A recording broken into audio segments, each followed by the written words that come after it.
제발 경찰만은 부르지 말아주세요. 폭우가 쏟아지는 밤 3억짜리 마이바흐를 들이받고 아스팔트 바닥에 무릎 꿇은 20살 배달소녀. 그녀의 통장 잔고는 단돈 4,000원 뿐이었습니다. 모두가 혀를 차던 그때 차에서 내린 강 회장은 헬멧을 벗은 소녀의 얼굴을 보고 그만 비명을 질렀습니다. 잠깐, 너 19년 전 죽은 내 아들이랑 왜 이렇게 똑같이 생겼어? 운명의 장난처럼 마주한 두 사람. 과연 이 가난한 배달 소녀에게 숨겨진 19년 전의 끔찍한 비밀은 무엇일까요? 구독과 좋아요로 다음 이야기도 함께 해주세요. 2025년 7월 서울. 하늘이 무너져 내리는 줄 알았습니다. 태풍급 폭우가 도시를 집어삼키던 그날 밤 20살 이민서는 낡은 스쿠터 위에서 이를 악물고 있었습니다. 헬멧 안으로 빗물이 스며들어 눈앞이 흐려졌습니다. 손가락 끝은 이미 감각을 잃은 지 오래였고 배달 가방 안에는 식어버린 짜장면 3그릇이 처량하게 흔들리고 있었죠. 그때 주머니 속 휴대폰이 울렸습니다. 병원이었습니다. 민서는 급히 갓길에 차를 세우고 전화를 받았습니다. 수화기 너머로 사무적인 목소리가 흘러나왔습니다. 보호자분, 김순자 환자분 이번 달 병원비 320만 원 미납 상태입니다. 이번 주 금요일까지 납부 안 되시면 퇴원 절차 진행됩니다. 민서의 심장이 쿵하고 바닥으로 꺼졌습니다. 입술을 깨물었지만 떨리는 목소리는 숨길 수가 없었습니다. 저기요. 금요일까지만요. 제가 어떻게든 마련할게요. 제발 할머니 내보내지 마세요. 전화가 끊어지고 민서는 헬멧 속에서 눈물을 삼켰습니다. 통장 잔고는 4,000원. 오늘 배달을 15건만 더 뛰면 아르바이트비가 내일 들어올 터였습니다. 민서는 다시 악셀을 밟았습니다. 빗줄기가 얼굴을 후려치는 것 같았지만 멈출 수는 없었습니다. 세상에 할머니뿐인 그녀에게 포기란 없었으니까요. 그런데 바로 그 순간이었습니다. 내리막 커브길, 갑자기 앞에 나타난 시커먼 그림자. 기익, 화당. 브레이크를 잡았지만 젖은 아스팔트 위에서 스쿠터가 미끄러졌습니다. 민서의 몸이 공중으로 붕 떠올랐다가 차가운 바닥에 내동댕이 쳐졌습니다. 팔꿈치 살같이 찢어지며 화끈거렸습니다. 무릎에서 피가 흘러내렸지만 민서는 그보다 눈앞에 보이는 광경에 숨이 멎을 것 같았습니다. 마이바흐. 그것도 반짝반짝 빛나는 가격표를 상상조차 할 수 없는 검은색 대형 세단이었습니다. 그 옆구리에 민서의 스쿠터가 처참하게 박혀 있었죠. 끝났다. 민서는 비틀거리며 일어났습니다. 젖은 배달 점퍼가 무겁게 어깨를 짓눌렀고 다친 팔에서 피가 빗물에 섞여 흘러내렸습니다. 하지만 그런 건 중요하지 않았습니다. 차 문이 열리고 양복 차림의 남자가 우산도 없이 뛰쳐나왔습니다. 이게 뭐야? 아니, 이 폭우에 어디서 굴러온 거야? 비서로 보이는 사내 30대 후반의 남자가 차 손상 부위를 확인하더니 얼굴이 불그락푸르락해졌습니다. 야, 이거 수리비만 1억 넘어. 당장 경찰 불러. 민서는 아스팔트 바닥에 무릎을 꿇었습니다. 자존심 따위 부릴 겨를이 없었습니다. 할머니 얼굴이 눈앞에서 아른거렸으니까요. 죄송합니다. 정말 죄송합니다. 제발 경찰만은요. 할머니 병원비 때문에 오늘 배달 못하면 큰일 납니다. 평생 걸려서라도 갚을게요. 제발이요. 빗물인지 눈물인지 모를 것들이 민서의 뺨을 타고 흘러내렸습니다. 비서는 코웃음을 쳤습니다. 평생? 내 평생 벌어도 이 차바퀴 하나 못 사. 됐고 경찰서 가서 얘기해. 바로 그때였습니다. 잠깐. 뒷좌석에서 굵직한 목소리가 흘러나왔습니다. 차 문이 천천히 열리더니 백발이 성성한 노인 한 명이 지팡이를 짚고 내렸습니다. KR그룹 회장 강일성. 72세의 나이에도 등이 꼿꼿했고 매서운 눈빛은 젊은이 못지않았습니다. 그는 젖는 것도 아랑곳하지 않고 민서에게 다가왔습니다. 고개 들어봐. 민서는 고개를 들지 못했습니다. 부끄러웠고 두려웠습니다. 하지만 강 회장이 다시 한번 말했습니다. 고개 들라니까. 민서가 천천히 얼굴을 들었습니다. 젖은 머리카락이 이마에 찰싹 달라붙어 있었고 헬멧 자국이 볼에 선명했습니다. 그 순간 강일성 회장의 눈동자가 크게 흔들렸습니다. 짙은 눈썹, 반달처럼 휜 눈매, 고집스럽게 담은 입술, 마치 시간이 거꾸로 흐르는 것 같았습니다.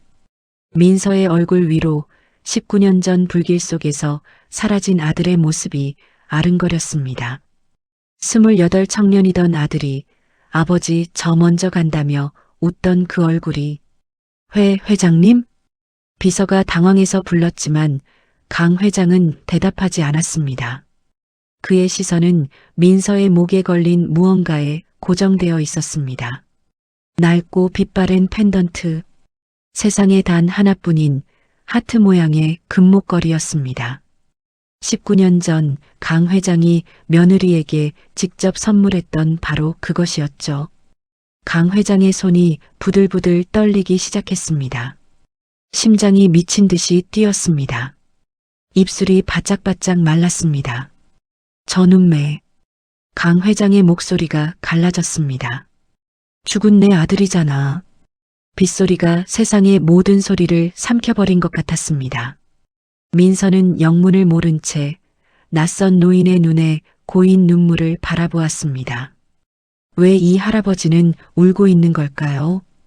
왜 자신을 그렇게 애절한 눈으로 바라보는 걸까요? 강 회장이 비서에게 고함쳤습니다. 차에 태워. 병원부터 가야지. 이에 팔에서 피가 나잖아. 예. 하지만 회장님, 이건 합의 전에. 닥쳐. 강 회장의 고함이 폭우 속을 뚫었습니다. 비서는 화들짝 놀라 입을 다물었고 민서는 멍하니 그 자리에 서 있었습니다. 낯선 노인이 자신의 젖은 어깨를 감싸 안았습니다. 따뜻했습니다. 평생 한 번도 느껴보지 못한 이상하게 익숙한 온기였습니다. 차 안으로 들어가면서 민서는 자신도 모르게 목에 펜던트를 움켜쥐었습니다. 돌아가신 엄마의 유일한 유품, 할머니가 평생 간직하라며 건네준 이 목걸이가 어째서 이 낯선 할아버지의 눈시울을 붉히는 걸까요? 백미러 속에서 비서의 눈빛이 불안하게 흔들리고 있었습니다. 마치 무언가를 두려워하는 것처럼. 폭우는 그칠 줄 몰랐고 운명의 밤은 이제 막 시작되었습니다. 마이바흐 뒷좌석은 민서가 평생 경험해보지 못한 세계였습니다. 가죽 시트에서 은은하게 퍼지는 고급스러운 냄새, 빗소리조차 차단하는 묵직한 정적. 민서는 젖은 배달 점퍼가 시트를 적실까봐 온몸을 잔뜩 움츠린 채 앉아 있었습니다. 팔꿈치에 상처가 욱신거렸지만 그보다 더 신경 쓰이는 건 옆자리에 앉은 낯선 노인이었습니다. 강일성 회장은 민서에게서 눈을 떼지 못하고 있었습니다. 마치 사막에서 신기루를 본 사람처럼 눈을 깜빡이면 사라질까봐 두려운 사람처럼요. 학생, 강 회장의 목소리가 갈라졌습니다. 그 목걸이 어디서 났나? 민서는 무의식적으로 목에 펜던트를 움켜쥐었습니다. 낡고 빛바랜 하트 모양의 금목걸이. 도금이 벗겨지고 흠집투성이었지만 민서에게는 세상 무엇과도 바꿀 수 없는 보물이었죠. 어릴 때부터 갖고 있었어요. 할머니가 제 엄마 유품이라고 하셨어요. 그 순간 강 회장의 숨이 멎는 것 같았습니다. 19년 전 아들의 결혼식 날 강 회장은 며느리에게 직접 이 목걸이를 걸어주었습니다. 스위스 장인이 세상에 단 하나만 만든 뒷면에 가문의 문양이 새겨진 펜던트였죠. 그날 며느리가 얼마나 예뻤던지, 아들 녀석이 얼마나 행복해했던지.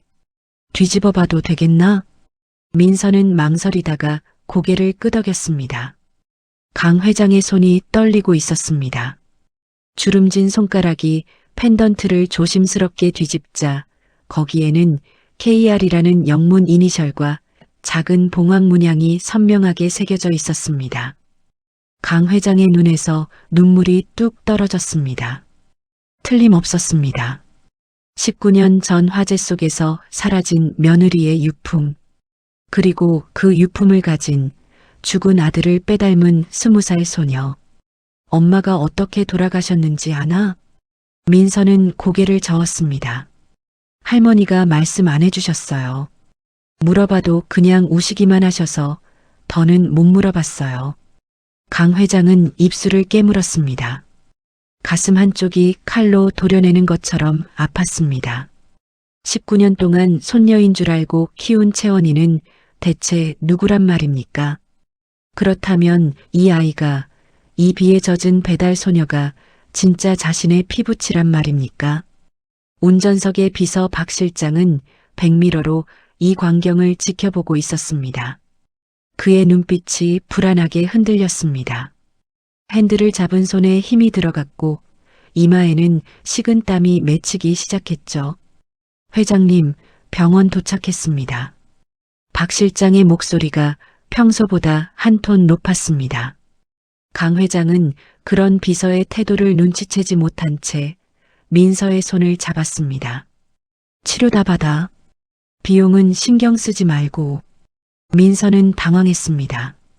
자신의 스쿠터가 저 비싼 차를 들이받았는데 왜 이 할아버지는 화를 내기는커녕 이렇게 친절한 걸까요? 저는 가해자인데요. 차 수리비도 못 드리는데 이러시면 안 돼요. 됐어. 그런 거 됐으니까 치료나 받아. 강 회장의 목소리가 떨렸습니다. 민서는 그 떨림 속에서 무언가 간절한 것을 느꼈습니다. 마치 오래전에 잃어버린 것을 되찾은 사람 같은 그런 떨림이었죠. 응급실 간호사가 민서의 팔을 소독하는 동안 강 회장은 한 발짝도 자리를 뜨지 않았습니다.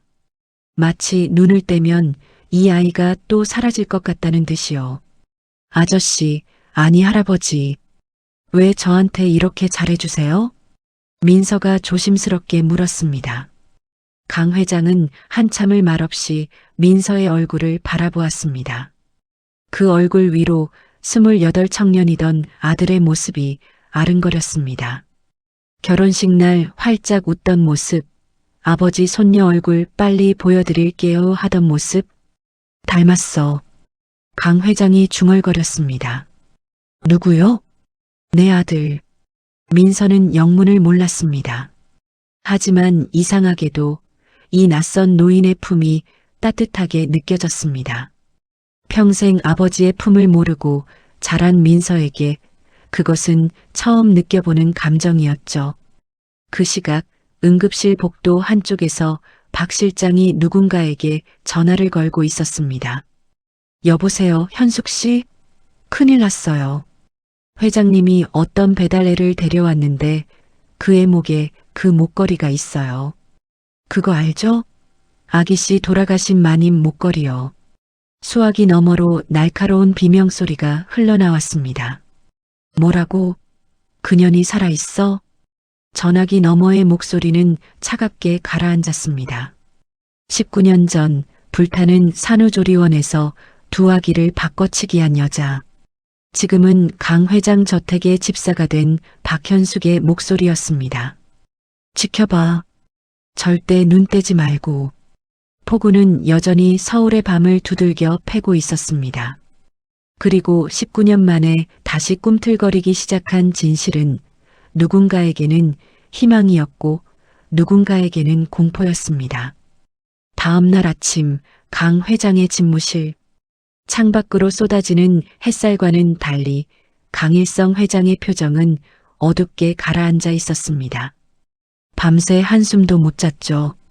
눈을 감으면 빗속에서 무릎 꿇던 소녀의 얼굴이, 그리고 그 목에 걸린 며느리의 유품이 아른거렸으니까요. 조사 결과 나왔나? 비서실장이 서류 봉투를 내밀었습니다. 강 회장의 손이 미세하게 떨렸습니다. 이민서 20살. 생년월일 2005년 5월 5일. 서울 은평구 소재 반지하 거주. 부모 사망. 현재 보호자는 외할머니 김순자 70살. 입양 기록은 없습니다. 강 회장의 눈동자가 크게 흔들렸습니다. 2005년 5월 5일.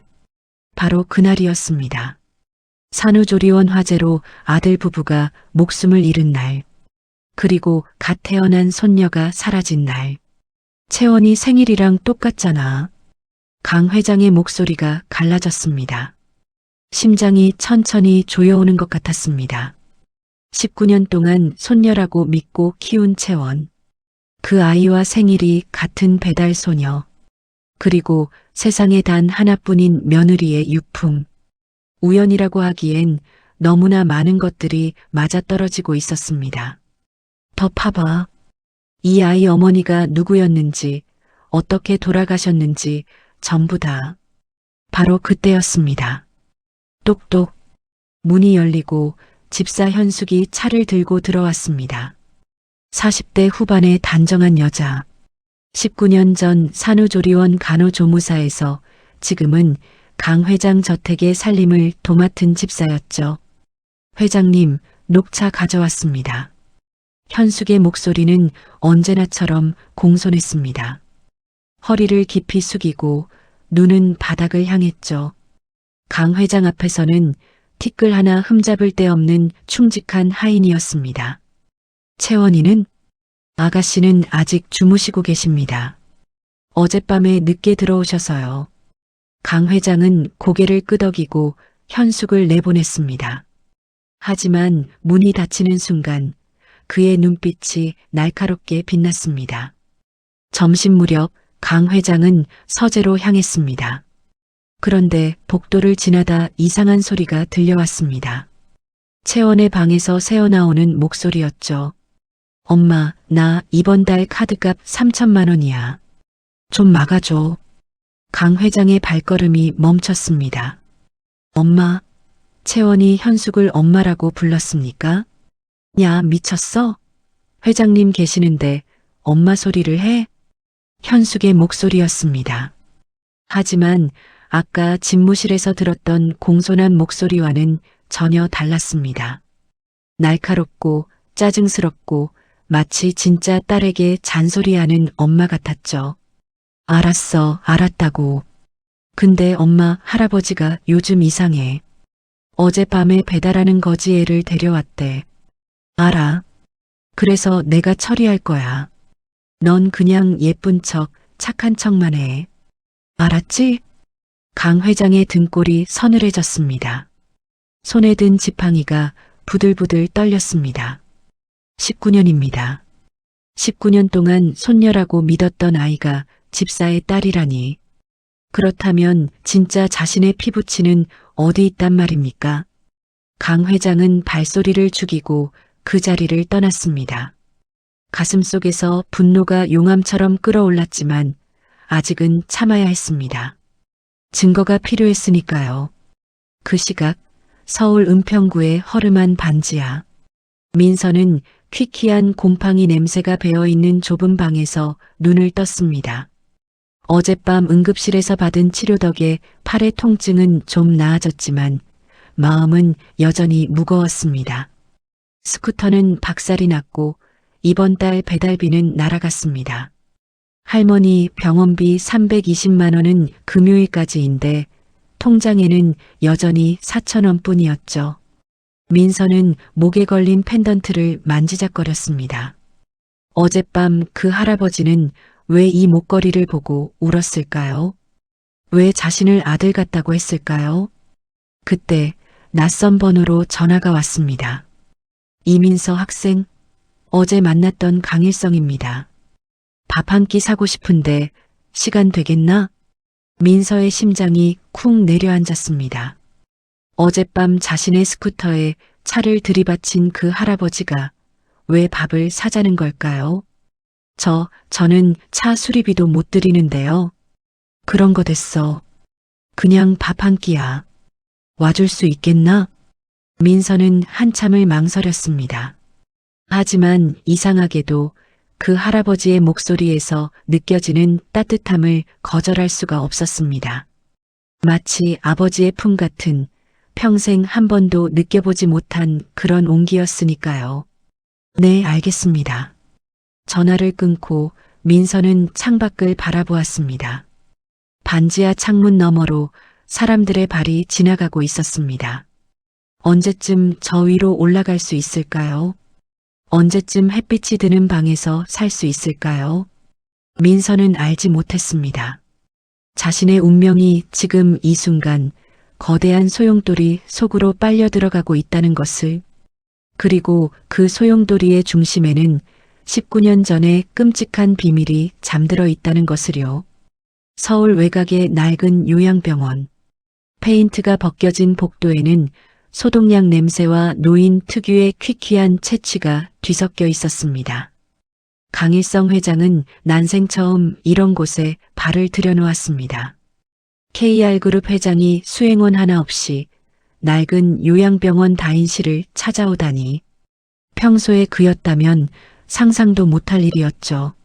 하지만 지금 강 회장의 머릿속에는 오직 한 가지 생각뿐이었습니다. 진실. 19년 동안 자신을 속여온 그 진실을 알아야만 했습니다. 6인실 병실 한쪽 구석, 낡은 침대 위에 하얀 머리의 노파가 누워 있었습니다. 김순자 70살. 민서의 외할머니라고 알려진, 하지만 실제로는 피 한 방울 섞이지 않은 양할머니였죠. 실례합니다. 김순자 어르신이시죠? 순자 할머니가 천천히 고개를 돌렸습니다. 흐릿한 눈으로 낯선 노인을 바라보더니 힘겹게 상체를 일으켰습니다. 누구시오? 강일성이라고 합니다. 민서 그 아이 이야기를 좀 듣고 싶어서 왔습니다. 순자 할머니의 눈빛이 흔들렸습니다. 주름진 손이 이불깃을 움켜쥐었죠. 민서한테 무슨 일 있소? 그 애가 다쳤소? 아닙니다. 다친 건 아니고요. 강 회장은 침대 옆 낡은 의자에 천천히 앉았습니다. 그리고 품에서 사진 한 장을 꺼냈습니다. 19년 전 아들 부부의 결혼식 사진이었죠. 혹시 이 사진 속 여자분 아십니까? 순자 할머니가 사진을 받아들었습니다. 그리고 그 순간 노파의 얼굴이 하얗게 질렸습니다. 입술이 파르르 떨리기 시작했죠. 이 사람은 제 며느리입니다. 19년 전 산후조리원 화재로 세상을 떠났죠. 그리고 이 목걸이. 강 회장이 또 다른 사진을 내밀었습니다. 며느리의 목에 걸려있던 하트 모양 펜던트. 민서의 목에 걸려있는 바로 그것이었습니다. 순자 할머니의 눈에서 눈물이 뚝뚝 떨어지기 시작했습니다. 알고 계셨군요. 다 알고 계셨어. 노파는 양손으로 얼굴을 감싸며 흐느꼈습니다.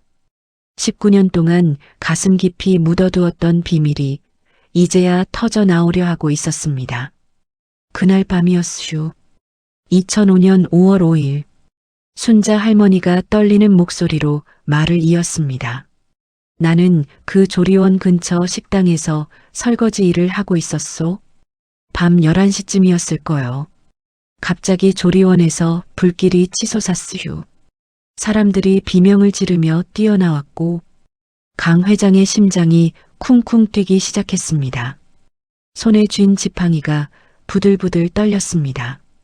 그때 봤슈. 간호사 옷을 입은 여자가 아기를 안고 뛰어나오더니 화단에 그냥 던지듯이 버리고 도망가는 거요. 뭐라고요? 강 회장의 목소리가 갈라졌습니다. 버렸다고요? 갓난아기를? 그렇슈. 불길 속에서 아기를 구해놓고는 그냥 화단에 내팽개치고 사라졌슈. 나는 그 아기를 안아들었소. 목에 금목걸이가 걸려 있었고 새근새근 잠들어 있더군요. 순자 할머니가 흐느꼈습니다. 경찰에 신고해야 했는데 그때 나는 신분이 없었슈. 불법 체류자였소.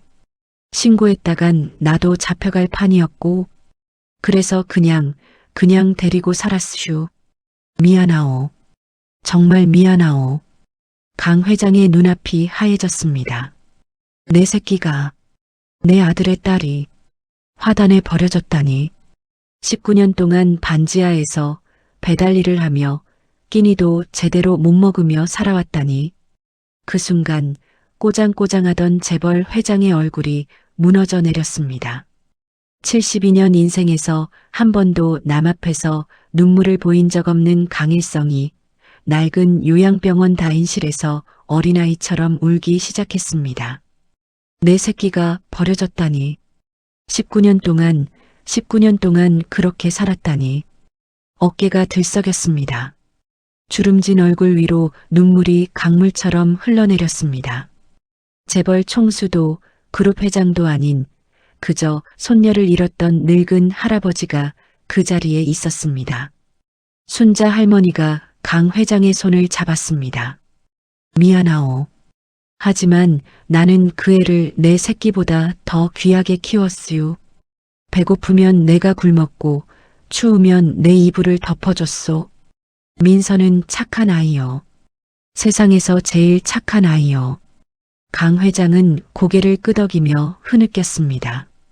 원망할 수 없었습니다. 이 늙은 여인이 아니었다면 민서는 그날 밤 화단에서 죽었을지도 모르니까요. 고맙습니다. 정말 고맙습니다. 강 회장이 순자 할머니의 손을 꼭 잡았습니다. 이제부터는 제가 그 아이 책임지겠습니다. 어르신 병원비도 앞으로의 생활도 전부 제가 모시겠습니다. 순자 할머니의 눈에서 다시 눈물이 흘러내렸습니다. 하지만 이번에는 슬픔이 아닌 안도의 눈물이었습니다. 고맙소. 이제 민서 고생 안 해도 되겠구먼. 고마워요. 병실 창문 너머로 늦은 오후의 햇살이 비쳐 들어왔습니다. 19년 만에 드디어 진실이 빛을 보기 시작했습니다. 하지만 강 회장은 알지 못했습니다. 이 진실이 밝혀지는 순간 누군가는 모든 것을 잃게 된다는 것을, 그리고 그 누군가가 절대로 가만히 있지 않으리라는 것을요. 청담동의 고급 일식집. 민서는 난생 처음 이런 곳에 발을 들여놓았습니다. 신발을 벗고 들어가는 것부터가 낯설었죠. 낡은 운동화를 벗으려는데 뒤꿈치가 해져서 양말이 삐져나온 게 보였습니다. 얼굴이 화끈거렸습니다. 프라이빗 룸 안에는 강일성 회장이 먼저 와 있었습니다. 창밖으로 보이는 서울 야경이 눈부셨지만 민서의 눈에는 테이블 위에 놓인 음식들만 들어왔습니다. 회, 튀김, 조림, 구이. 한 번도 먹어본 적 없는 것들이 가득했습니다. 민서의 위장이 꼬르륵 소리를 냈습니다. 아침부터 물 한 모금 못 마셨으니까요. 많이 먹어. 마음껏 먹으렴. 강 회장이 부드럽게 말했습니다. 하지만 민서는 젓가락을 들지 못했습니다. 자존심이 허락하지 않았죠. 회장님, 왜 저한테 이러시는 거예요? 전차 수리비도 못 드리는 거지인데요. 민서의 목소리가 떨렸습니다. 강 회장은 잠시 말없이 민서를 바라보았습니다. 거지라서 동정하는 게 아니야. 그럼요. 강 회장이 천천히 입을 열었습니다. 잃어버린 내 가족 같아서 그런다. 19년 전에 잃어버린 내 소중한 가족. 민서는 영문을 몰랐습니다. 하지만 이상하게도 이 낯선 할아버지의 눈빛에서 진심이 느껴졌습니다. 평생 경험해보지 못한 따뜻한 무언가가요. 일단 먹어. 밥 먹으면서 얘기하자. 민서는 결국 젓가락을 들었습니다. 입안에서 살살 녹는 참치 뱃살의 맛, 바삭하게 튀겨진 새우의 고소함, 태어나서 처음 느껴보는 맛들이었습니다. 그런데 이상했습니다. 맛있는 음식을 먹는데 왜 자꾸 눈물이 나려고 할까요? 문득 지난 3개월간의 기억이 스쳐 지나갔습니다. 새벽 5시에 일어나 배달을 시작하던 날들. 비가 오나 눈이 오나 쉬는 날 없이 달렸습니다. 손님이 주문한 음식이 늦었다고 얼굴에 짜장면을 뿌린 아저씨. 배달비 3,000원이 아깝다며 문 앞에서 30분이나 욕을 퍼부은 아줌마. 오토바이를 몰다 넘어져서 무릎이 까져도 피를 흘리면서 다음 배달지로 달려야 했습니다. 그래도 참았습니다. 할머니 병원비를 벌어야 하니까요. 이 세상에 할머니 하나뿐이니까요. 왜 울어? 강 회장의 목소리에 민서가 퍼뜩 정신을 차렸습니다. 자신도 모르게 눈물이 흘러내리고 있었습니다. 아, 아니에요.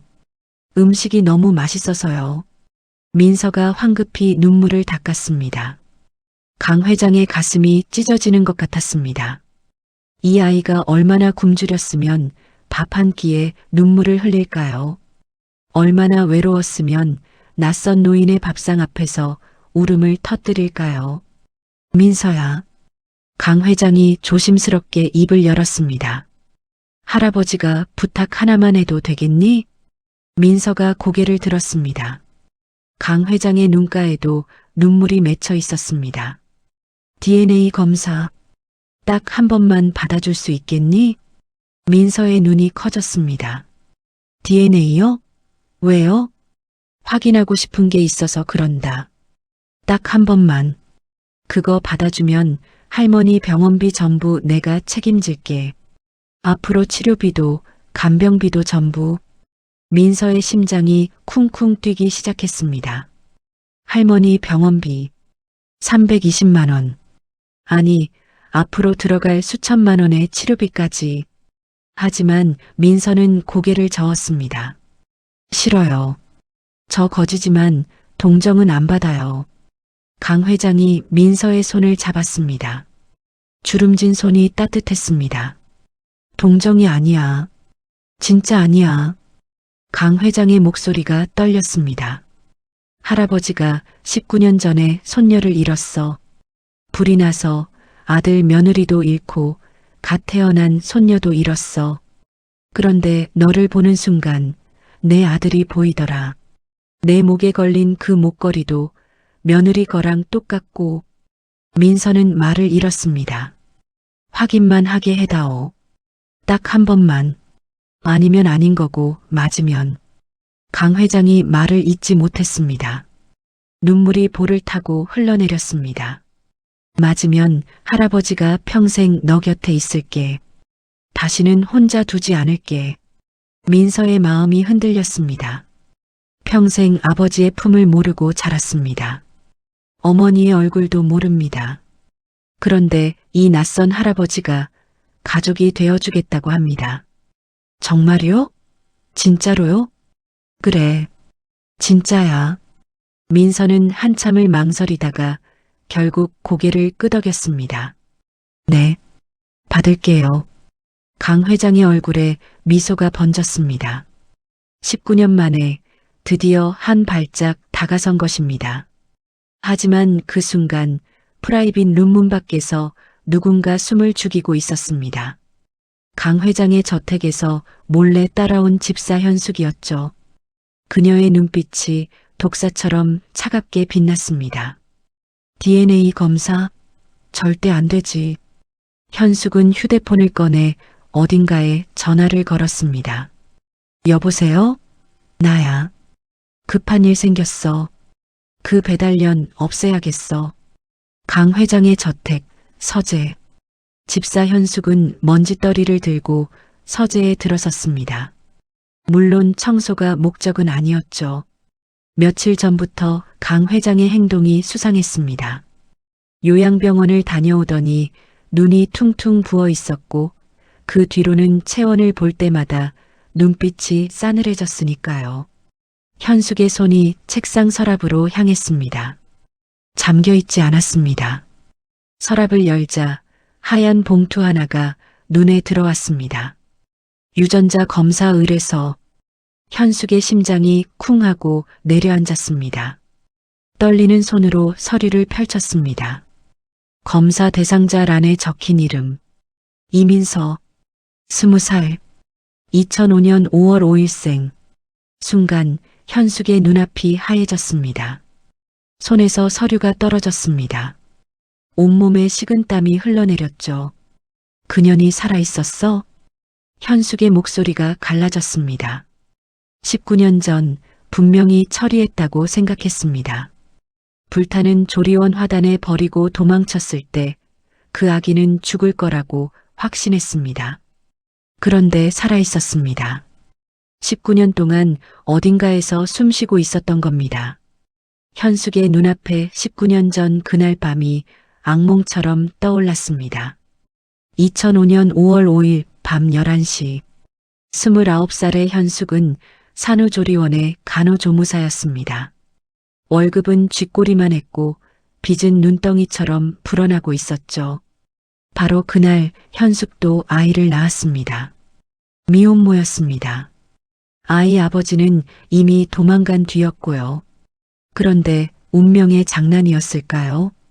같은 날 같은 시각에 KR그룹 회장의 며느리도 아이를 낳았습니다. 복도 건너편 VIP 병실에서요. 현숙은 그 아기를 보았습니다. 금수저를 물고 태어난 아기. 태어나자마자 다이아몬드 목걸이를 선물 받은 아기. 반면 자신의 딸은 해진 담요 하나가 전부였죠. 그때 불이 났습니다. 누전으로 시작된 화재가 순식간에 조리원을 집어삼켰습니다. 비명소리, 유리창 깨지는 소리, 아기들의 울음소리가 뒤섞였죠. 현숙은 두 아기를 안고 뛰쳐나왔습니다. 자신의 딸과 회장 며느리의 딸. 연기 속에서 정신없이 달리다가 문득 악마의 속삭임이 들렸습니다. 바꿔치기 하면 어떨까? 어차피 갓난아기는 다 비슷하게 생겼습니다. 목걸이만 바꿔 끼우면 아무도 모를 겁니다. 그러면 내 딸은 재벌가의 상속녀가 되고 나는 평생 호의호식할 수 있습니다. 현숙은 두 아기의 목걸이를 바꿔 끼웠습니다. 그리고 진짜 회장의 손녀를 화단에 버렸습니다. 차가운 흙바닥 위에 마치 쓰레기처럼요. 그날 밤 회장의 아들 부부는 불길 속에서 목숨을 잃었습니다. 살아남은 건 아기 하나뿐이었죠. 현숙이 바꿔치기한 가짜 손녀. 그리고 19년이 흘렀습니다. 현숙은 조리원을 그만두고 강 회장의 저택에 집사로 들어갔습니다. 화재 현장에서 아기를 구한 영웅으로 둔갑해서요. 강 회장은 고마워했고 현숙은 그 틈을 파고들었습니다. 딸 채원은 회장의 손녀로 자랐고 명품으로 휘감고 최고급 교육을 받으며 공주처럼 살았습니다. 완벽했습니다. 모든 게 완벽했습니다. 그런데 그 거지년이 살아있다니. 현숙은 서류를 주워들고 서재를 빠져나왔습니다. 복도를 지나 채원의 방으로 향했죠. 문을 벌컥 열자 채원이 침대에 누워 핸드폰을 만지작거리고 있었습니다. 엄마, 노크 좀 해. 닥쳐. 현숙의 목소리가 얼음장처럼 차가웠습니다. 채원이 벌떡 일어났습니다. 왜 그래? 무슨 일이야? 현숙이 서류를 채원의 얼굴 앞에 들이밀었습니다. 이거 봐. 할아버지가 DNA 검사를 의뢰했어. 대상자가 누군지 알아? 그 배달하는 거지년이야. 채원의 얼굴이 하얗게 질렸습니다. 뭐? 그게 무슨 소리야? 19년 전에 내가 바꿔치기한 진짜 손녀가 살아있었어.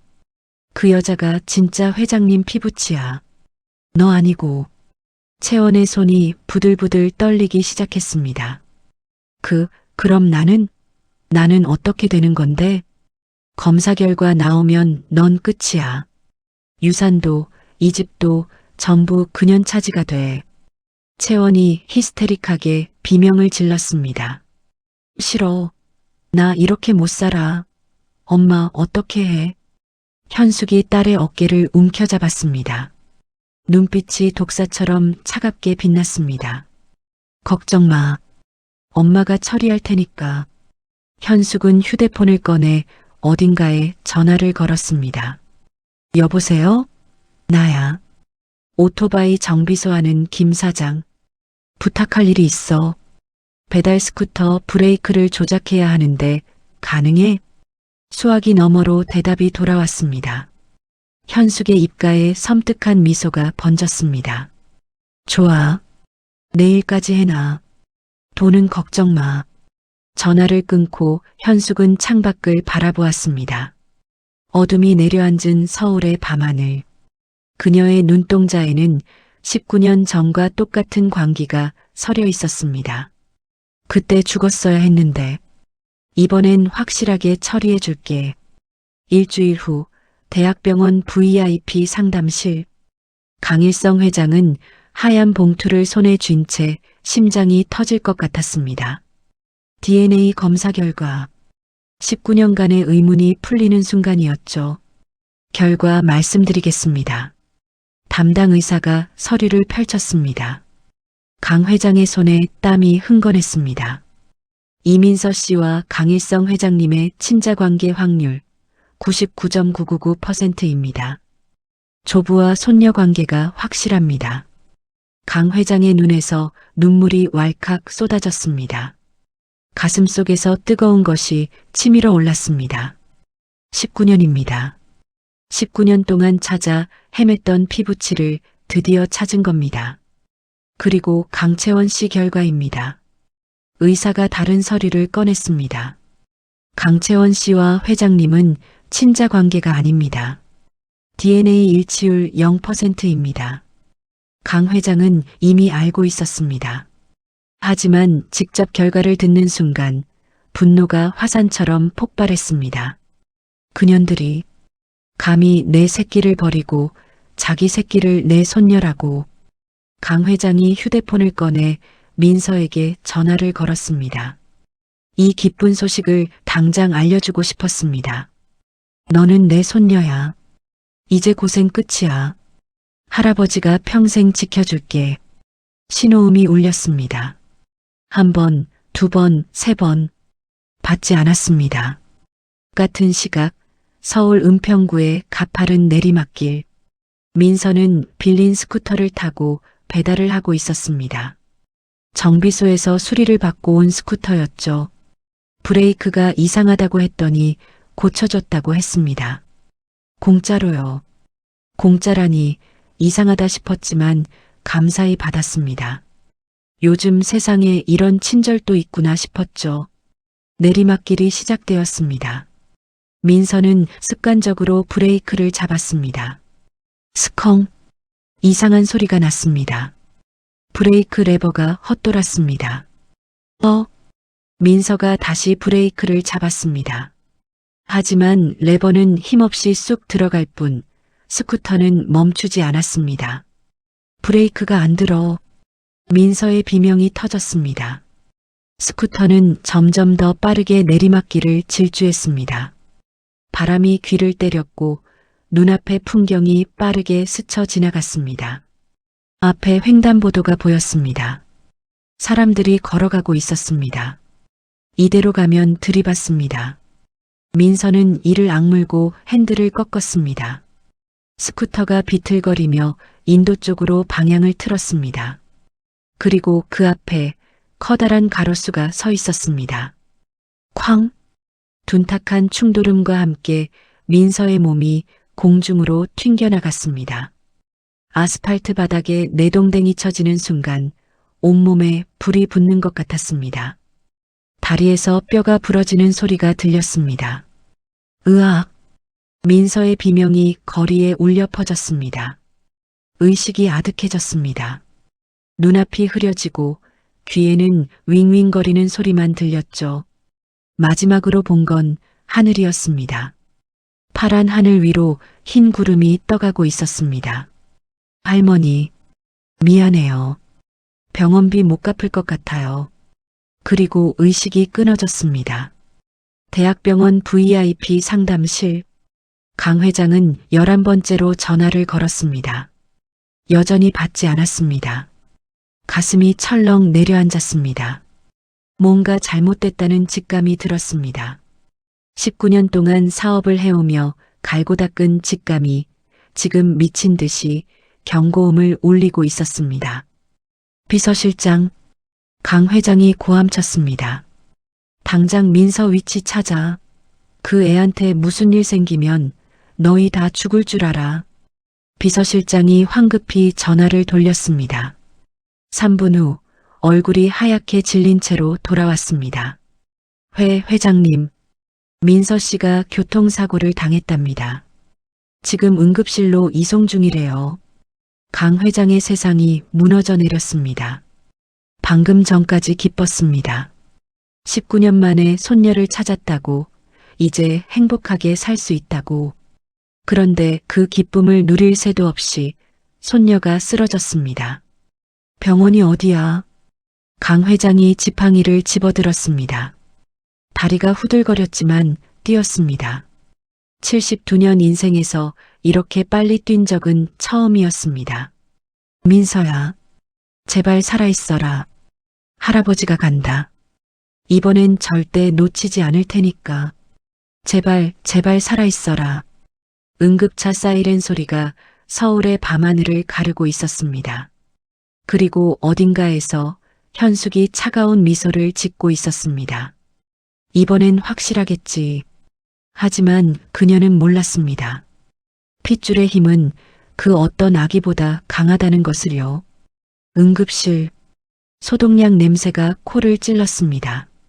형광등 불빛이 눈부시게 쏟아졌고 어디선가 환자의 신음소리가 들려왔습니다.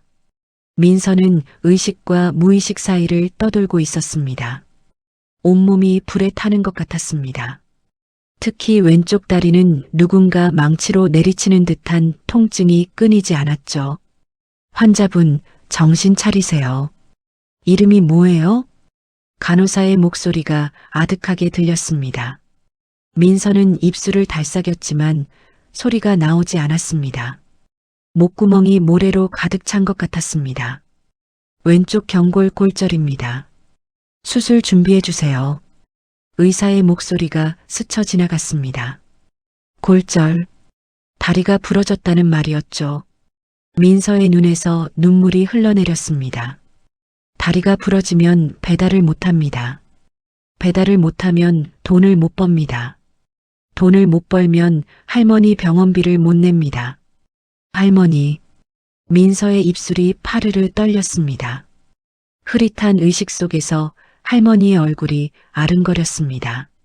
주름진 얼굴, 따뜻한 손길, 밥 굶어가며 자신을 키워준 그 헌신. 미안해요, 할머니. 저 때문에 평생 고생만 하셨는데, 이제 효도할 수 있을 줄 알았는데, 바로 그때였습니다. 쿵쿵쿵. 응급실 문이 벌컥 열렸습니다. 하얀 머리의 노인이 지팡이를 짚고 뛰어들어왔습니다.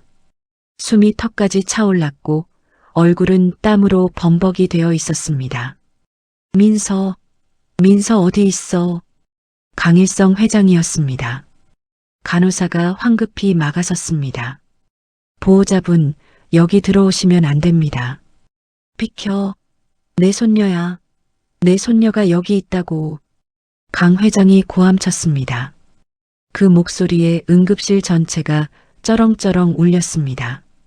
간호사가 당황해서 뒤로 물러났고 강 회장은 침대 사이를 헤집으며 민서를 찾았습니다. 그리고 마침내 구석 침대에 누워있는 민서를 발견했습니다. 민서야. 강 회장이 침대 옆으로 달려갔습니다. 지팡이가 바닥에 떨어졌지만 신경 쓰지 않았습니다. 그의 눈에는 오직 민서만 보였으니까요. 민서의 얼굴은 핏기 하나 없이 창백했습니다. 이마에는 거즈가 붙어 있었고 왼쪽 다리는 부목으로 고정되어 있었습니다. 작고 여린 몸이 하얀 시트 위에서 너무나 작아 보였습니다. 강 회장의 눈에서 눈물이 쏟아졌습니다.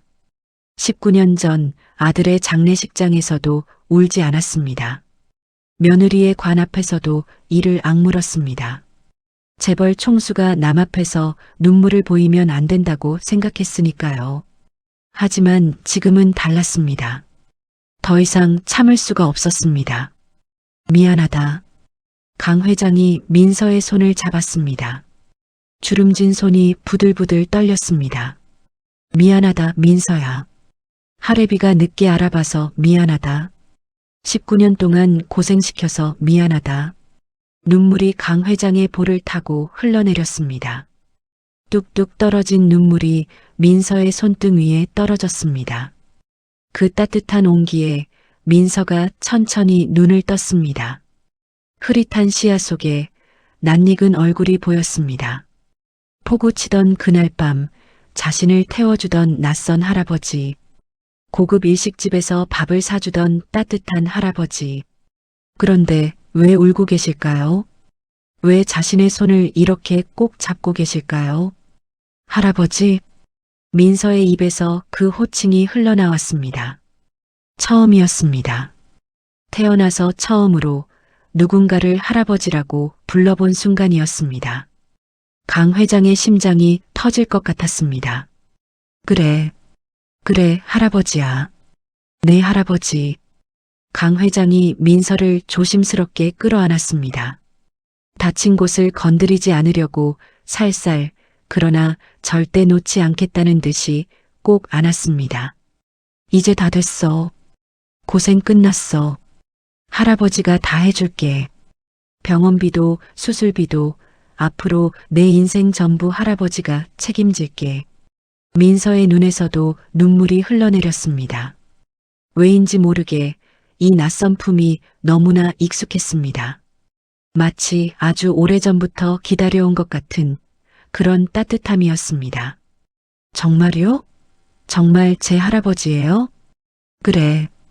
DNA 검사 결과 나왔어. 넌 내 아들의 딸이야. 내 진짜 손녀야. 민서는 울음을 터뜨렸습니다. 20해 인생 동안 한 번도 느껴보지 못한 감정이 가슴속에서 터져나왔습니다. 가족이 생겼습니다. 피를 나눈 진짜 가족이. 할아버지. 민서가 강 회장의 품에 얼굴을 묻었습니다. 어린아이처럼 울었습니다. 강 회장도 함께 울었습니다. 응급실 안의 의사와 간호사들이 멈춰서서 그 광경을 지켜보았습니다. 아무도 말을 걸지 못했습니다. 19년 만의 재회가 너무나 눈부시게 빛나고 있었으니까요. 하지만 이 행복이 오래가지 못하리라는 것을 두 사람은 아직 알지 못했습니다. 사흘 후 강 회장의 저택. 민서의 수술은 성공적이었습니다. 다리에 철심을 박았지만 재활 치료를 잘 받으면 다시 걸을 수 있다고 했죠. 강 회장은 VIP 병실에 민서를 입원시키고 최고의 의료진을 붙였습니다. 하지만 강 회장의 분노는 가라앉지 않았습니다. 사고 현장의 CCTV를 확보했습니다. 블랙박스 영상도 분석했습니다. 그리고 스쿠터를 수리했다는 정비소를 추적했죠. 결과는 충격적이었습니다. 브레이크 오일 라인이 의도적으로 절단되어 있었습니다. 정비소 사장은 누군가에게 500만 원을 받고 그 짓을 했다고 자백했습니다. 그리고 그 누군가의 이름은 박현숙. 강 회장의 손에서 지팡이가 부러질 듯 힘이 들어갔습니다. 19년 동안 집안일을 맡겼던 집사. 화재 현장에서 손녀를 구했다며 은인 행세를 하던 여자. 그 여자가 자신의 진짜 손녀를 2번이나 죽이려 했던 겁니다. 비서실장. 강 회장의 목소리가 얼음장처럼 차가웠습니다. 현숙이랑 채원이를 거실로 불러 도망 못 가게 경호원 배치하고 저녁 7시 저택 거실에 현숙과 채원이 끌려왔습니다. 두 사람 모두 무슨 일인지 모르는 표정이었죠.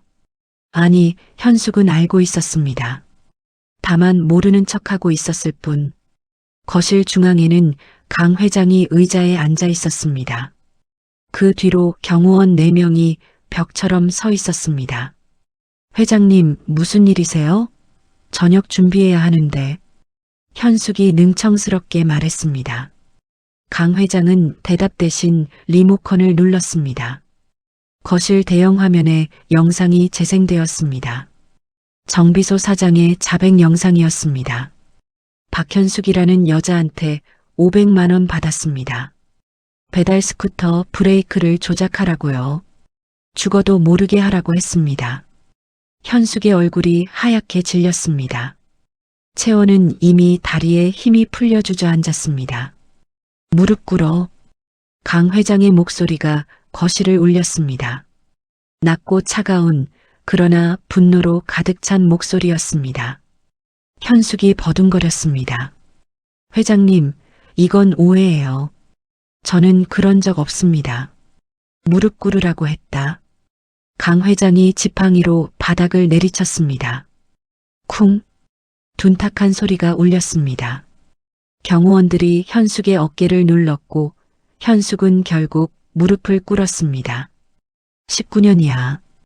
강 회장이 천천히 일어났습니다. 19년 동안 내 집에서 밥 먹고 내 돈으로 내 딸 키우고 기생충처럼 빌부터 살면서 감히 진짜 주인을 물어? 강 회장이 현숙의 앞으로 다가갔습니다. 지팡이 끝이 현숙의 턱을 들어 올렸습니다. 2005년 5월 5일 그날 밤 뭘 했나 말해봐. 현숙의 입술이 파르르 떨렸습니다. 하지만 눈빛만은 죽지 않았습니다. 빌런 특유의 뻔뻔함이 살아났습니다. 증거 있으세요? 현숙이 고개를 번쩍 들었습니다. 정비소 사장 말만 믿으시게요? 그 인간이 거짓말하는 거 아니에요? 저는 억울합니다. 19년 동안 회장님 모시느라 청춘 다 바쳤는데 이런 누명을 씌우시다니.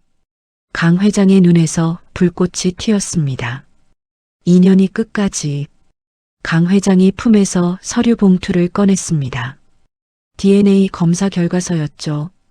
이것도 거짓말이냐? 채원이가 내 피가 아니라는 것도? 현숙의 얼굴이 일그러졌습니다. 더 이상 발뺌할 수 없었습니다. 그래요. 제가 바꿔치기 했어요. 현숙이 희죽 웃었습니다. 광기 어린 웃음이었습니다. 근데 어쩔 건데요? 그년 죽이려다 실패한 거 증거 없잖아요. 정비소 사장 말만으로 저 잡을 수 있을 것 같아요? 변호사 붙이면 어떻게든 빠져나갈 수 있어요. 채원이 바닥에 주저앉아 울고 있었습니다. 엄마, 그만해. 제발 그만해. 하지만 현숙은 멈추지 않았습니다.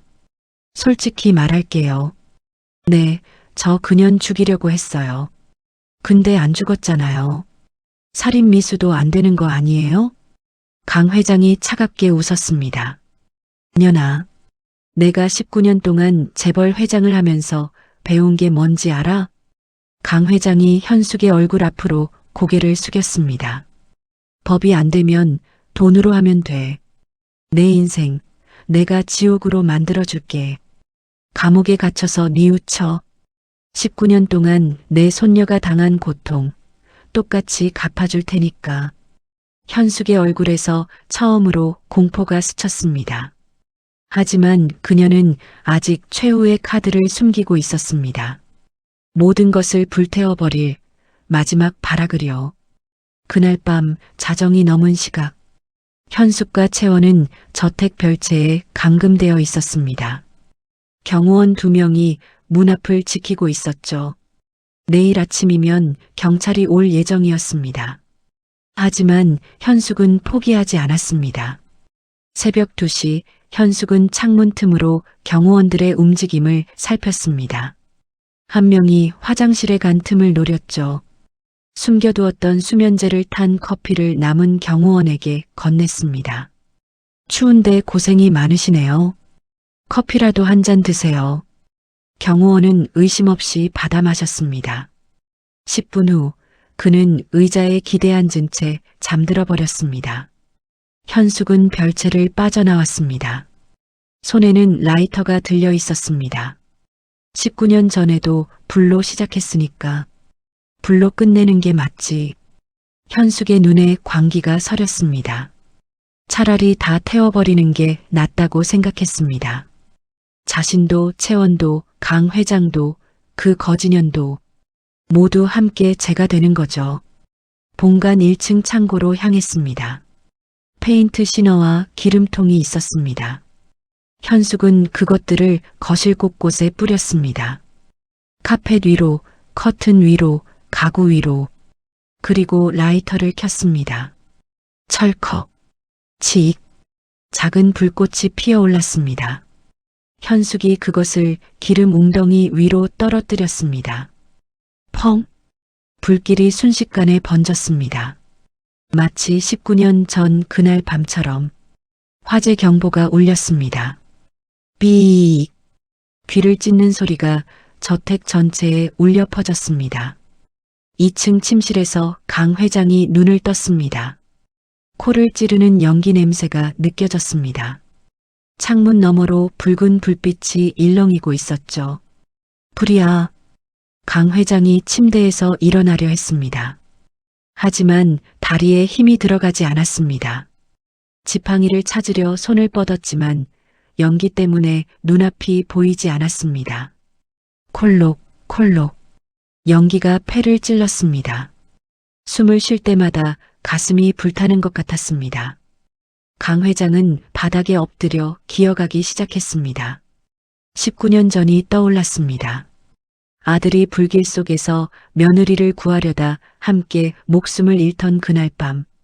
그때도 이렇게 연기가 자욱했고 이렇게 숨을 쉴 수가 없었습니다. 이번엔 나도 가는 건가? 강 회장의 의식이 흐려지기 시작했습니다.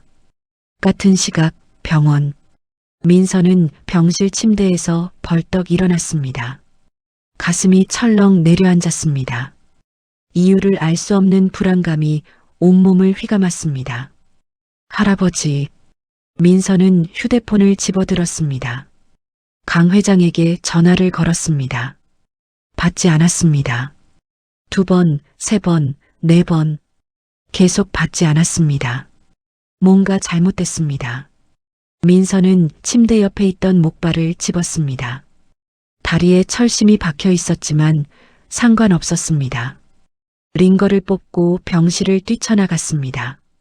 택시를 잡아타고 저택으로 향했습니다. 그리고 저택 앞에 도착한 순간 민서는 비명을 질렀습니다. 안 돼. 저택이 불타고 있었습니다. 붉은 불길이 하늘을 핥고 있었고 검은 연기가 구름처럼 피어오르고 있었습니다. 소방차가 아직 도착하지 않았습니다. 민서는 목발을 내던지고 저택을 향해 달렸습니다. 다리에서 뼈가 비명을 지르는 것 같았습니다. 무릎이 꺾일 것 같았습니다. 하지만 멈출 수 없었습니다. 할아버지, 할아버지. 민서가 불타는 현관문을 발로 찼습니다. 문이 열렸고 불길이 쏟아져 나왔습니다. 얼굴이 화끈거렸습니다. 눈썹이 타는 냄새가 났습니다. 하지만 민서는 뛰어들었습니다. 연기 속을 헤치며 2층으로 올라갔습니다. 계단이 흔들렸습니다. 천장에서 불붙은 나무 조각이 떨어졌습니다. 어깨를 스치며 지나갔고 살같이 타들어가는 고통이 느껴졌습니다. 그래도 멈추지 않았습니다. 할아버지, 저 왔어요. 어디 계세요? 민서의 외침이 불길 속에 울려 퍼졌습니다. 그리고 복도 끝에서 쓰러져 있는 강 회장을 발견했습니다. 할아버지, 민서가 강 회장에게 달려갔습니다. 의식이 없었습니다. 하지만 숨은 쉬고 있었습니다. 민서는 강 회장의 몸을 일으켰습니다. 72세 노인의 몸은 무거웠습니다. 하지만 민서는 이를 악물었습니다. 일어나세요, 할아버지.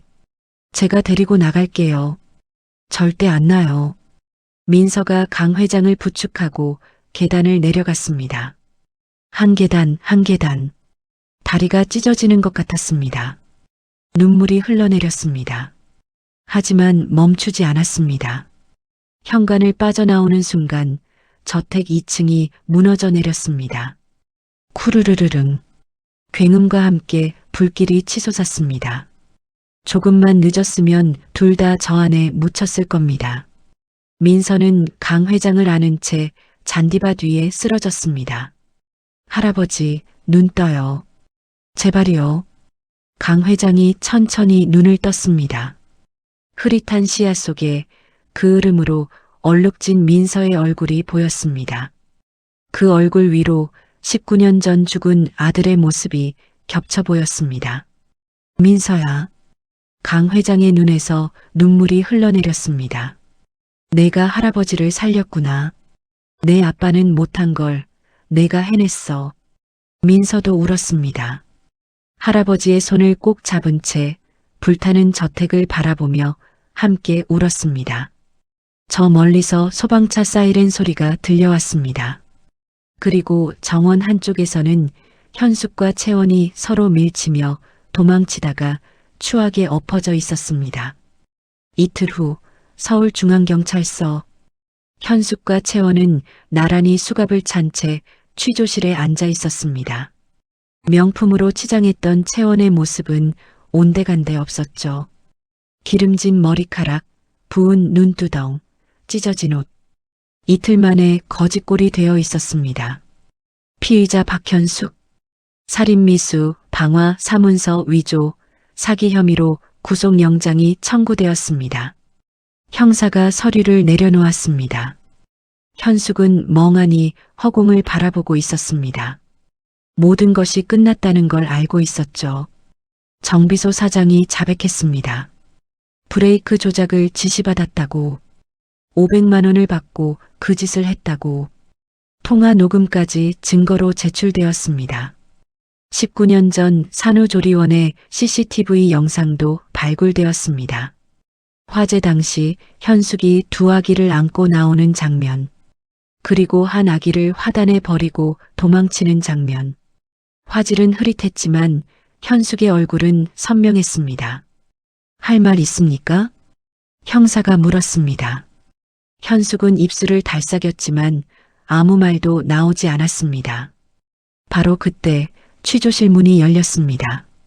강일성 회장이 휠체어를 타고 들어왔습니다.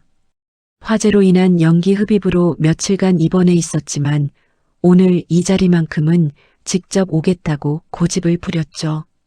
민서가 휠체어를 밀고 있었습니다. 현숙이 고개를 들었습니다. 강 회장과 눈이 마주쳤습니다.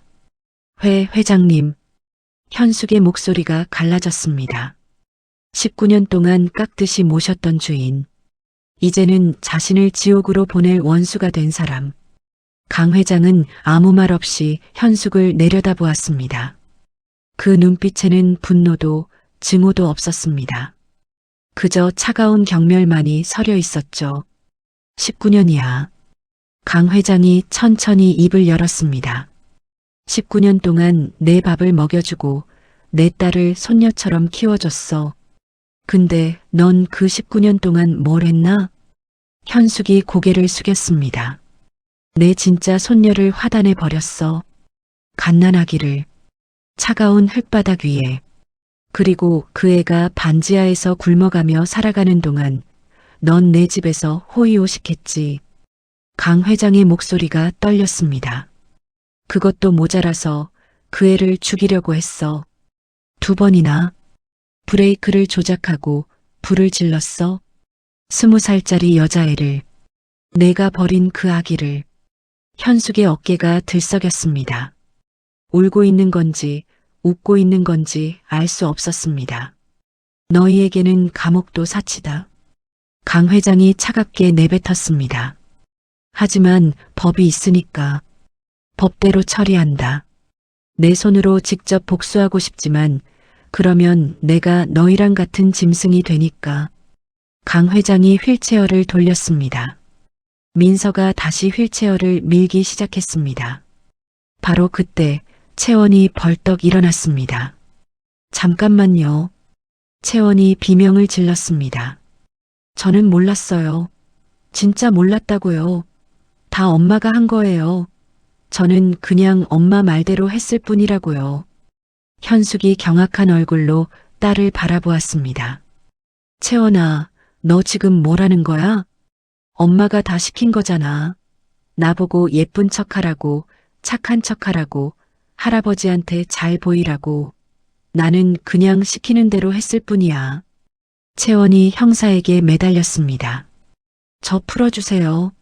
저는 공범 아니에요. 피해자예요. 엄마한테 속아서 이렇게 된 거라고요. 현숙의 얼굴이 일그러졌습니다. 인연이 진짜 내가 널 위해서 얼마나 희생했는데. 희생?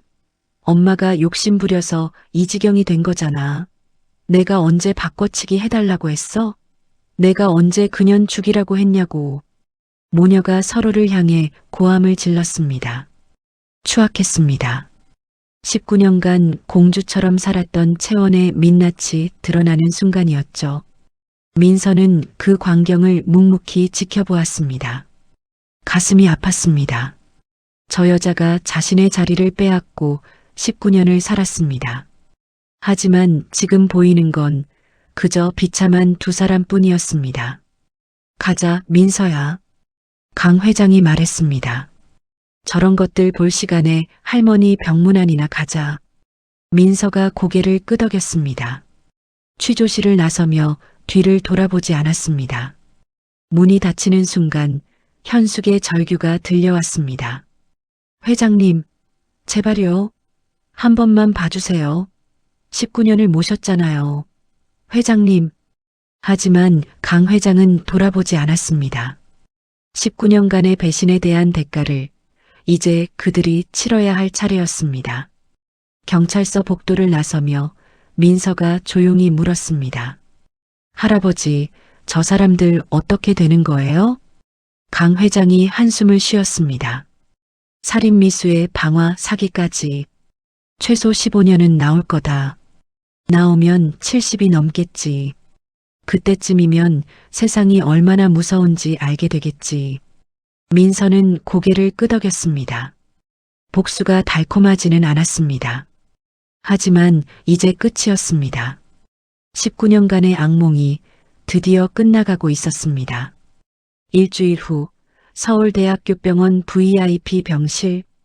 강 회장은 순자 할머니를 최고의 병실로 옮겼습니다.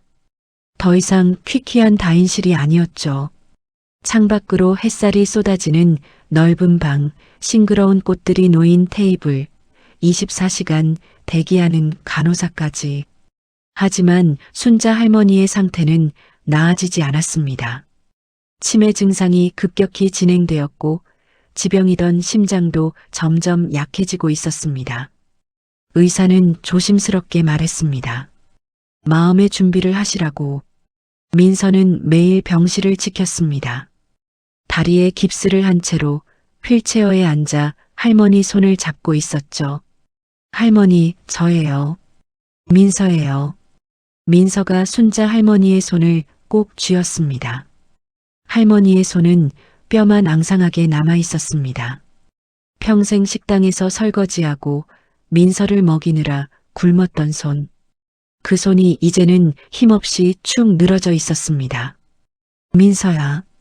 순자 할머니가 희미하게 눈을 떴습니다. 흐릿한 눈동자가 천천히 민서의 얼굴을 찾았습니다. 우리 강아지 왔구나. 네, 할머니. 저 여기 있어요. 어디 안 가요. 민서의 눈에서 눈물이 흘러내렸습니다. 할머니, 이제 걱정 마세요. 제가 진짜 할아버지 찾았어요. 이제 돈 걱정 없어요. 할머니 치료비도 앞으로 생활비도 전부 할아버지가 대주신대요. 순자 할머니의 입가에 미소가 번졌습니다. 주름투성이 얼굴에 피어난 세상에서 가장 따뜻한 미소였습니다. 그래, 다행이다. 우리 민서 이제 고생 안 해도 되는구나. 네. 그러니까 할머니도 빨리 나으셔야 해요. 같이 좋은 데 살아요. 햇빛 잘 드는 큰 집에서 맛있는 거 많이 드시고. 순자 할머니가 고개를 천천히 저었습니다. 할머니는 여기까지인 것 같다. 민서야. 민서의 심장이 쿵 하고 내려앉았습니다. 무슨 소리예요, 할머니? 그런 말씀하시면 안 돼요.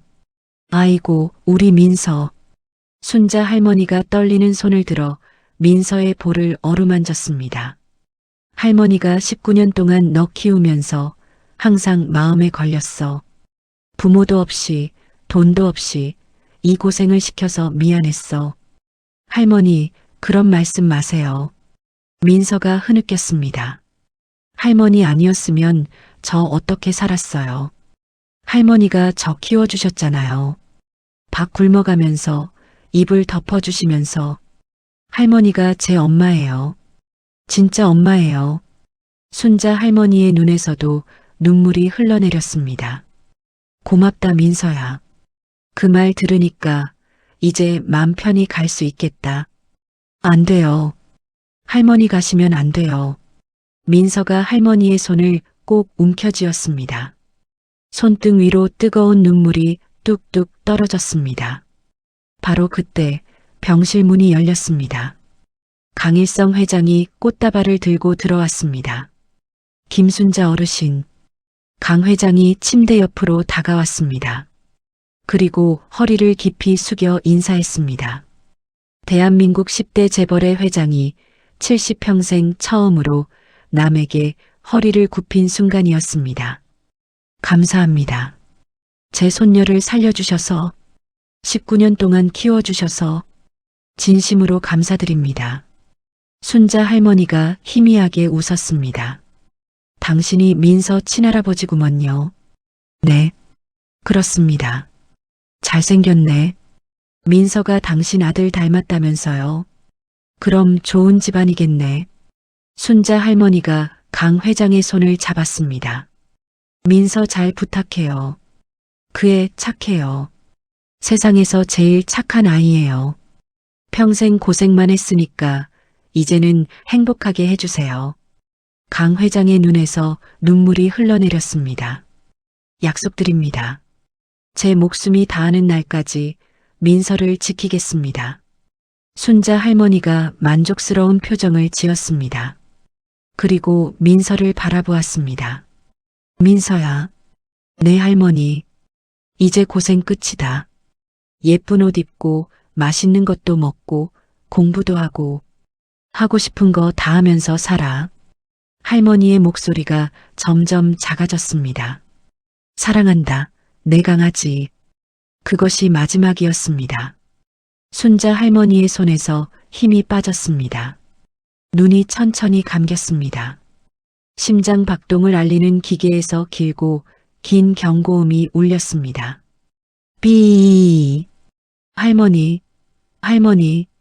민서의 절규가 병실에 울려 퍼졌습니다. 강 회장이 민서를 끌어안았습니다. 두 사람은 함께 울었습니다. 창밖으로 햇살이 쏟아지고 있었습니다. 마치 순자 할머니가 하늘나라로 올라가는 길을 비춰주는 것처럼 19년 동안 민서를 지켜준 할머니가 마침내 평화롭게 눈을 감았습니다.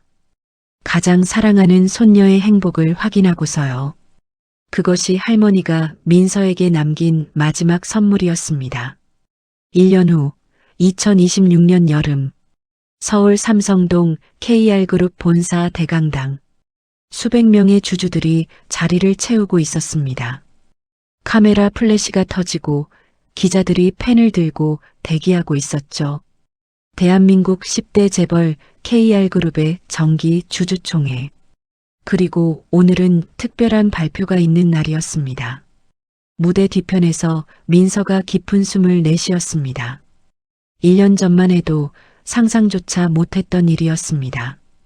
폭우 속에서 배달하던 소녀가 찢어진 운동화를 신고 반지하에서 살던 소녀가 이 자리에 서게 되다니요. 긴장되니? 강 회장이 옆에서 물었습니다. 민서가 고개를 끄덕였습니다. 많이요. 괜찮아. 내가 1년 동안 얼마나 열심히 했는지 할아버지가 다 봤어. 당당하게 해. 강 회장이 민서의 어깨를 두드렸습니다. 1년 사이에 민서는 많이 변했습니다. 경영학 과외를 받고 회사 실무를 배우고 각종 회의에 참석하며 후계자 수업을 받았죠. 하지만 변하지 않은 것도 있었습니다. 민서는 여전히 겸손했고 여전히 사람들에게 먼저 인사했습니다. 청소 아주머니에게도 경비 아저씨에게도 막내 사원에게도 배달하면서 배운 현장의 소중함을 잊지 않았습니다. 다음은 강일성 회장님의 특별 발표가 있겠습니다. 사회자의 목소리가 울려 퍼졌습니다. 강 회장이 무대로 올라갔습니다. 카메라 플래시가 쏟아졌습니다. 존경하는 주주 여러분, 강 회장이 마이크를 잡았습니다. 오늘 KR그룹의 새로운 후계자를 발표하고자 합니다. 웅성거림이 퍼졌습니다. 기자들이 고개를 들었습니다. 강 회장이 무대 옆을 바라보았습니다. 내 손녀 강민서입니다. 민서가 무대 위로 올라갔습니다. 1년 전에 배달 소녀는 온데간데 없었습니다. 단정하게 빗어넘긴 머리, 고급스러운 정장, 자신감 있는 걸음걸이. 하지만 눈빛만은 그대로였습니다. 따뜻하고 진심이 담긴 강단 있는 눈빛. 플래시가 쏟아졌습니다. 민서는 마이크 앞에 섰습니다. 심장이 쿵쿵 뛰었지만 목소리는 떨리지 않았습니다. 안녕하십니까? 강민서입니다. 대강당이 조용해졌습니다. 모든 시선이 민서에게 집중되었습니다. 1년 전 저는 배달 라이더였습니다. 웅성거림이 다시 퍼졌습니다. 민서는 개의치 않고 말을 이었습니다. 새벽 5시에 일어나서 밤 12시까지 스쿠터를 몰았습니다. 비가 오나 눈이 오나 쉬는 날 없이 달렸습니다. 하루에 15건, 20건. 그렇게 벌어서 할머니 병원비를 냈습니다. 대강당이 숨을 죽였습니다. 그 시간 동안 저는 배웠습니다. 현장에서 일하는 분들이 얼마나 힘든지, 뜨거운 햇볕 아래서 차가운 빛 속에서 묵묵히 자기 일을 하는 분들이 얼마나 소중한지 민서의 목소리가 힘을 얻었습니다. 저는 그 경험을 잊지 않겠습니다. 현장을 누비던 그 시간을, 땀 흘리며 일하던 그 순간을. 그래서 오늘 한 가지 발표를 하고자 합니다. 민서가 서류를 펼쳤습니다. KR그룹은 함께 달리는 재단을 설립합니다. 배달 라이더, 택배기사, 대리운전자 등 현장에서 일하는 모든 분들을 위한 복지재단입니다. 박수가 터져 나왔습니다. 산재 보험 지원, 자녀 학자금 지원, 휴식 공간 마련, 그리고 은퇴 후 재취업 교육까지 100억 원을 출연하여 시작하겠습니다. 대강당이 박수로 가득 찼습니다. 기자들이 미친 듯이 카메라 셔터를 눌렀습니다. 민서가 고개를 숙여 인사했습니다. 그리고 무대 옆에 서 있는 강 회장을 바라보았습니다. 강 회장은 눈물을 닦고 있었습니다. 직원들을 가족처럼 섬기겠습니다. 현장의 목소리에 귀 기울이겠습니다. 부족하지만 최선을 다하겠습니다. 감사합니다. 민서가 허리를 깊이 숙였습니다. 기립박수가 쏟아졌습니다. 수백 명의 주주들이 일어나 손뼉을 쳤습니다. 민서의 눈에 눈물이 고였습니다. 1년 전 폭우 속에서 무릎을 꿇고 울던 배달 소녀. 지금 대한민국 10대 재벌의 후계자로 서 있는 여자. 헬멧 대신 티아라를 쓰게 되었습니다. 하지만 민서는 알고 있었습니다. 진짜 왕관은 머리 위에 있는 게 아니라 마음속에 있다는 것을. 할머니, 보고 계시죠? 민서가 하늘을 올려다보며 속삭였습니다. 저 이제 괜찮아요. 행복해요. 대강당 천장 너머로 맑은 하늘이 펼쳐져 있었습니다. 2026년 5월 5일, 민서의 21번째 생일이었습니다. 강 회장의 새 저택 정원에는 하얀 천막이 펼쳐져 있었습니다. 화재로 불탄 옛 저택 대신 새로 지은 집이었죠. 예전보다 작지만 훨씬 따뜻한 집이었습니다. 정원에는 형형색색의 풍선이 달려 있었고 긴 테이블 위에는 음식들이 가득했습니다. KR그룹 임직원들, 함께 달리는 재단의 배달 라이더들, 그리고 민서가 배달하던 시절 알게 된 사람들까지 100여 명의 손님들이 민서의 생일을 축하하러 왔습니다. 생일 축하합니다. 생일 축하합니다. 노랫소리가 정원에 울려 퍼졌습니다. 21개의 초가 꽂힌 케이크 앞에서 민서는 눈을 감았습니다. 1년 전 이맘때가 떠올랐습니다. 20살 생일날 민서는 반지하 방에서 혼자 라면을 끓여 먹었습니다. 할머니는 병원에 입원해 계셨고 축하해 줄 사람은 아무도 없었죠. 그날 민서는 라면 국물에 눈물을 떨어뜨리며 빌었습니다. 내년에는 할머니랑 같이 케이크 먹게 해주세요. 제발이요. 그 소원은 이루어지지 않았습니다. 할머니는 떠나셨습니다. 하지만 대신 할아버지가 생겼습니다. 가족이 생겼습니다. 축하해주는 사람들이 생겼습니다. 민서가 눈을 떴습니다. 그리고 촛불을 불었습니다. 후, 21개의 불꽃이 한꺼번에 꺼졌습니다. 박수가 터져 나왔습니다. 민서야, 할아버지가 선물 준비했다. 강 회장이 휠체어에서 천천히 일어났습니다. 1년 사이에 많이 회복했지만 아직 오래 서 있기는 힘들었죠. 그래도 오늘만큼은 직접 서서 선물을 주고 싶었습니다. 첫 번째 선물이다. 강 회장이 손짓하자 직원 한 명이 커다란 천을 덮은 무언가를 끌고 왔습니다. 천이 벗겨지자 민서의 눈이 커졌습니다. 스쿠터였습니다. 하지만 1년 전 타던 낡은 배달용 스쿠터가 아니었습니다. 반짝반짝 빛나는 새 스쿠터, 안전장치가 완벽하게 갖춰진 취미용 고급 스쿠터였죠. 이건 내가 스쿠터 타는 거 좋아하잖아. 배달할 때 힘들었겠지만 바람 맞으며 달리는 건 좋았다고 했잖아. 이젠 일 때문이 아니라 즐기려고 타렴. 민서의 눈에 눈물이 고였습니다. 할아버지, 그리고 두 번째 선물. 강 회장이 품에서 작은 상자를 꺼냈습니다. 벨벳으로 감싼 고급스러운 케이스였죠. 민서가 조심스럽게 열었습니다. 다이아몬드 목걸이가 반짝이고 있었습니다. 민서가 숨을 멈췄습니다. 목걸이 디자인이 낯익었습니다. 자신이 평생 품고 있던 낡은 펜던트와 똑같은 모양이었습니다. 하트 모양의 봉황 문양. 다만 이건 새 것이었고 다이아몬드가 촘촘히 박혀 있었습니다. 19년 전 내가 태어났을 때 주려고 만들어둔 거야. 강 회장의 목소리가 떨렸습니다. 내 엄마 목걸이랑 세트로 맞춘 거야. 엄마 거는 내가 갖고 있고 이건 딸 거. 원래 돌잔치 때 주려고 했는데 그러지 못했지. 강 회장이 목걸이를 들어 올렸습니다. 21년 늦었지만 지금이라도 줄게. 할아버지가 직접 걸어줘도 되겠니? 민서가 고개를 끄덕였습니다. 말이 나오지 않았습니다. 강 회장이 조심스럽게 목걸이를 민서의 목에 걸어주었습니다. 차가운 다이아몬드가 피부에 닿는 순간 민서의 눈에서 눈물이 흘러내렸습니다.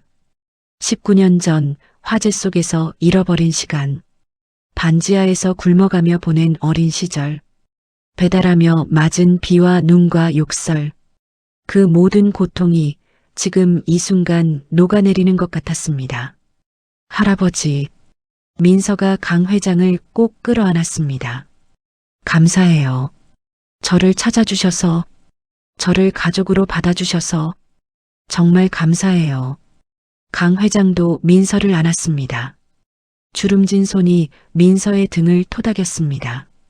다시는 너를 잃어버리지 않으마. 약속한다. 할아버지도 약속해주세요. 오래오래 사세요. 저 시집 보내주시고 증손자도 보시고 오래오래 제 곁에 있어주세요. 강 회장의 눈에서 눈물이 흘러내렸습니다. 그래, 약속한다. 오래 살게. 내 곁에서 오래오래. 정원에 모인 사람들이 박수를 쳤습니다. 눈물을 닦는 사람들도 많았습니다. 하늘 위에서 순자 할머니가 지켜보고 있을 것 같았습니다. 민서의 아버지와 어머니도요. 그들이 웃고 있을 것 같았습니다. 드디어 가족이 다시 만났다고, 이제 행복하게 살라고. 민서가 하늘을 올려다보며 속삭였습니다. 할머니, 엄마, 아빠. 저 이제 괜찮아요. 행복해요. 따스한 봄바람이 민서의 볼을 어루만졌습니다. 마치 할머니의 손길 같았습니다. 21번째 생일. 민서에게는 처음으로 진짜 가족과 함께하는 생일이었습니다. 그로부터 3년이 흘렀습니다. 2028년 여름 서울. 그날도 비가 내리고 있었습니다. 하지만 3년 전 그날 밤처럼 사나운 폭우가 아니었죠. 촉촉하게 대지를 적시는 따스한 여름비였습니다. 민서는 창가에 서서 빗줄기를 바라보았습니다. 24살이 된 그녀는 이제 KR그룹의 부사장이었습니다. 매일 아침 회의에 참석하고 중요한 결정을 내리고 수천 명의 직원들을 이끌었죠. 하지만 비가 오는 날이면 민서는 언제나 그날 밤을 떠올렸습니다. 낡은 스쿠터를 타고 빗속을 달리던 20살의 자신. 마이바흐를 들이받고 무릎 꿇었던 순간. 헬멧을 벗자마자 경악하던 낯선 할아버지의 눈빛. 그날 밤 민서는 세상이 끝난 줄 알았습니다. 3억짜리 차를 박살냈으니 평생 빚을 갚아도 못 갚을 거라고 생각했죠. 할머니 병원비도 못 내고 반지하에서 쫓겨나고 길바닥에서 죽을 거라고. 그런데 그 3억 원의 빚은 천륜이라는 기적으로 돌아왔습니다. 똑똑. 문을 두드리는 소리에 민서가 뒤를 돌아보았습니다. 강 회장이 지팡이를 짚고 서 있었습니다. 올해 75이 된 할아버지는 여전히 등이 꼿꼿했고 눈빛은 날카로웠습니다. 비 오는 날이면 또 창밖 보고 있네. 강 회장이 웃으며 말했습니다. 그날 생각하고 있었어요. 민서가 미소 지었습니다. 3년 전 오늘이잖아요. 할아버지 차 들이받은 날. 강 회장이 민서 옆으로 다가왔습니다. 함께 창밖을 바라보았습니다. 그때 내가 헬멧 벗는 순간 할아버지 심장이 멎는 줄 알았어. 저도요. 경찰 불린다고 해서 진짜 죽고 싶었어요. 근데 지금 보라. 그 배달 소녀가 대한민국 10대 재벌 부사장이야. 두 사람이 함께 웃었습니다. 창밖으로 보이는 서울 시내. 빗방울에 젖은 거리 위로 배달 라이더들이 달리고 있었습니다. 민서가 세운 함께 달리는 재단 덕분에 이제 그들은 비 오는 날에도 안전하게 일할 수 있었습니다. 방수 점퍼와 안전 헬멧이 무료로 지급되었고 미끄러운 날에는 특별 수당이 나왔죠. 할아버지. 민서가 강 회장을 바라보았습니다. 감사해요. 그날 밤 저를 알아봐 주셔서, 포기하지 않으시고 저를 찾아주셔서. 강 회장이 민서의 손을 잡았습니다. 할아버지야말로 고맙다. 내가 없었으면 할아버지는 가짜 손녀한테 속아서 외롭게 눈 감았을 거야. 넌 할아버지를 살린 거야. 민서의 눈에 눈물이 고였습니다. 이제 다시는 놓지 않을 거예요. 할아버지 손. 그래. 할아버지도 절대 안 놔. 두 사람이 서로를 끌어안았습니다. 3년 전 응급실에서 처음 안았을 때와 같은 온기였습니다. 아니, 더 깊고 단단해진 온기였습니다. 창밖에 비가 조금씩 그치고 있었습니다. 먹구름 사이로 햇살이 비쳐 들어왔습니다. 무지개가 피어오르기 시작했습니다. 민서가 하늘을 올려다보았습니다. 순자 할머니가 보였습니다. 아버지와 어머니도요. 그들이 웃고 있었습니다. 민서를 자랑스러워하고 있었습니다. 폭우가 쏟아지던 그날 밤, 3억 원의 빚은 천륜이라는 기적으로 돌아왔습니다. 핏줄은 운명을 넘어서는 힘이 있습니다. 어떤 불길 속에서도, 어떤 폭우 속에서도, 어떤 악의 앞에서도 피는 물보다 진하고 가족은 그 무엇보다 강합니다. 여러분 곁에도 가족이 있습니다. 오늘 그 손을 한번 잡아보세요. 그 품에 안겨보세요. 사랑한다고 말해보세요. 그것이 폭우 속에서 찾은 기적을 지키는 방법입니다. 민서와 강 회장은 손을 잡고 창밖을 바라보았습니다. 무지개가 서울 하늘 위로 활처럼 걸려 있었습니다. 이야기는 여기서 끝이지만 그들의 행복은 영원히 계속될 것입니다. 여러분, 오늘 19년 만에 진짜 가족을 찾은 민서의 이야기 어떻게 보셨나요? 차가운 빗속에서 절망하던 아이가 드디어 할아버지 품에 안겨올 때 저도 모르게 가슴을 쓸어내렸습니다. 핏줄이라는 게, 가족이라는 게 참 무섭고도 애틋하다는 걸 다시 한번 느꼈습니다. 긴 고통 끝에 찾아온 민서의 행복을 함께 축하해주고 싶으시다면 따뜻한 좋아요 한번 꾹 눌러주세요. 그리고 민서에게 전하고 싶은 응원의 메시지를 댓글로 남겨주시면 이 기적 같은 이야기가 더 아름답게 마무리될 것 같습니다. 여러분의 사연을 가장 따뜻하게 품어내는 채널, 지금까지 사연품따였습니다. 감사합니다.